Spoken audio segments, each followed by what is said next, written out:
नमस्कार दोस्तों, आज मैं आपको एक ऐसी कहानी सुनाने वाला हूँ जो शायद आपने पहले कभी नहीं सुनी होगी। ये कहानी शुरू होती है उस पक्षी से जो रोज आपके आसपास नजर आता है, आपके घर की छत पर, बिजली के तारों पर, गली के कोने या किसी पेड़ के डाली पर। हाँ दोस्तों, मैं बात कर रहा हूँ कौवे की। अक्सर हम उसको देखकर नजरअंदाज कर देते हैं और सोचते हैं बस एक कौवा ही तो है, लेकिन सच्चाई कुछ और है। साइंटिस्ट के मुताबिक कौवा दुनिया का सबसे इंटेलिजेंट बर्ड में से एक है। कुछ एक्सपेरिमेंट में उसने ऐसी समझदारी दिखाई है जो कई बार छोटे बच्चे के लेवल की प्रॉब्लम सॉल्विंग एबिलिटी से कंपेयर की जाती है।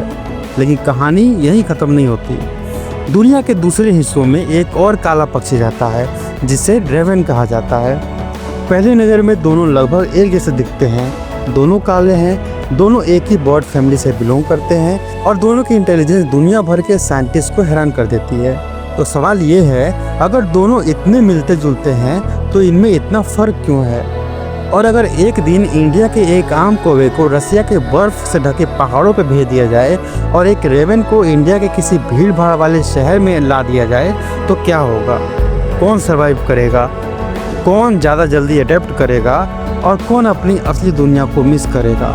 चलिए शुरू करते हैं। सबसे पहले बात करते हैं इंडियन क्रो की। ये वही बर्ड है जो भारत के लगभग हर शहर, हर गांव में मिलता है। इसका वेट लगभग 300 से लेकर 400 ग्राम होता है। इसका रंग काला होता है, लेकिन गर्दन और सीने के पास हल्का ग्रे शेड नज़र आता है। सुबह सुबह जो तेज़ काँव काँव की आवाज़ आपको सुनाई देती है, वो सिर्फ शोर नहीं होता, वो कम्युनिकेशन होता है।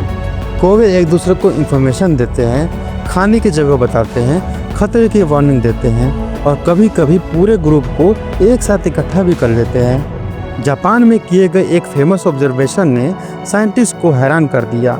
वहाँ के क्रोज ने समझ लिया था कि गाड़ियों के टायर अखरोट तोड़ सकते हैं, इसलिए उन्होंने अखरोट सड़क पर रखने शुरू कर दिए। लेकिन सबसे इंटरेस्टिंग बात यह है कि वो बिना सोचे समझे सड़क पर नहीं उतरते थे। उन्होंने ट्रैफिक लाइट्स का पैटर्न समझ लिया था। जब सिग्नल रेड होता था और गाड़ियाँ रुकती थी, तब वो सड़क पर जाकर अखरोट रखते थे। फिर ग्रीन सिग्नल होने पर गाड़ियाँ चलती थी और अखरोट टूट जाते थे। उसके बाद दोबारा सिग्नल रेड होने पर वो सुरक्षित तरीके से जाकर अखरोट उठा लिया करते थे। सोचिए, एक बर्ड ट्रैफिक सिग्नल को समझ रहा है और उसके इस्तेमाल अपने फ़ायदे के लिए कर रहा है। लेकिन ये सिर्फ शुरुआत है। अमेरिका के एक यूनिवर्सिटी में साइंटिस्ट ने कुछ क्रोज को पकड़ने के दौरान खास मास्क पहने। पकड़ने के बाद उन्हें छोड़ दिया गया। कई साल बीत गए। लगभग 5 साल बाद जब वही साइंटिस्ट वही मास्क पहनकर कैंपस में वापस आए तो क्रोज ने उन्हें तुरंत पहचान लिया। ना सिर्फ पहचाना, बल्कि उनके ऊपर अटैक भी करना शुरू कर दिया और आसपास के दूसरे क्रोज को वार्निंग भी दे दी। यानी कौवे चेहरे याद रखते हैं और सिर्फ याद नहीं रखते बल्कि सालों तक भूलते भी नहीं है। अब मिलते हैं रेवन से। रेवन साइज में कौवे से काफ़ी बड़ा होता है। इसका वेट लगभग 1.5 किलोग्राम तक पहुंच जाता है। इनके फीदर्स पूरी तरह से काले होते हैं, लेकिन धूप में उनमें नीले और बैंगनी रंग की चमक नजर आती है। इसकी आवाज़ भी कौवे से ज़्यादा गहरी और भारी होती है। रेवन अक्सर ठंडे इलाकों, पहाड़ों और जंगलों में रहा करते हैं। कई जगहों पर तो ये -40 डिग्री सेल्सियस तक की ठंड में भी सर्वाइव करते हैं। सबसे खास बात यह है कि रेवन अपनी ज़िंदगी में अक्सर एक ही पार्टनर चुनता है और उसके साथ लंबे समय तक रहता है। लेकिन उसकी सबसे अद्भुत क्वालिटी उसकी प्लानिंग एबिलिटी है। साइंटिस्ट ने देखा है कि रेवन खाना छुपा कर रखता है ताकि बाद में उसको खा सके। अगर उसको लगता है कि कोई दूसरा बर्ड उसको देख रहा है तो वो जानबूझकर नकली जगह पर खाना छुपाने का नाटक करता है और असली जगह किसी और लोकेशन पर रखता है। यानी रेवन सिर्फ सोचता नहीं है, वो ये भी सोचता है कि सामने वाला क्या सोच रहा है। ये बहुत एडवांस लेवल की इंटेलिजेंस मानी जाती है। अब आते हैं सबसे इंटरेस्टिंग एक्सपेरिमेंट पर। सोचिए, एक इंडियन क्रो को रसिया के बर्फ से ढके पहाड़ों में छोड़ दिया जाए। हर तरफ बर्फ ही बर्फ हो, ना शहर हो, ना कचरे के डब्बे, ना भीड़, ना इंसान। कौवा हजारों साल से इंसानों के आसपास इवॉल्व हुआ है। उसकी आदतें शहरों के हिसाब से बनी हैं। ऐसी जगह पर पहुंचकर वो पहले दिन से स्ट्रगल करेगा। ठंड उसके लिए बहुत बड़ी चैलेंज होगी। खाना ढूंढना बहुत मुश्किल होगा और उसके आसपास उसके जैसा कोई ग्रुप भी नहीं होगा। लेकिन एक चीज़ उसके पास होगी, उसकी इंटेलिजेंस। वो आसपास के रेवेंस को ऑब्जर्व करेगा, उसके पीछे चलेगा और बचे हुए खाने का इस्तेमाल करेगा और धीरे धीरे सरवाइव करने की कोशिश करेगा। हो सकता है कुछ समय तक वो जिंदा रहे, लेकिन उस एनवायरनमेंट में कभी उतना कंफर्टेबल नहीं रह पाएगा जितना शहर में था। अब उल्टा सोचिए, एक रेवेन को मुंबई, दिल्ली या कोलकाता के किसी बिजी मार्केट में ला दिया जाए।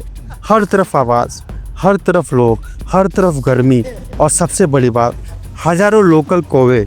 ये उनका टेरिटरी है। अगर बहुत सारे क्रोज एक साथ किसी आउटसाइडर बर्ड को टारगेट बना लेते हैं तो बड़े से बड़ा बर्ड भी परेशान हो सकता है। शुरुआत में रेवेन को मुश्किलें ज़रूर होंगी, लेकिन रेवेन की प्लानिंग और ऑब्जर्वेशन स्किल उसकी मदद करेगा।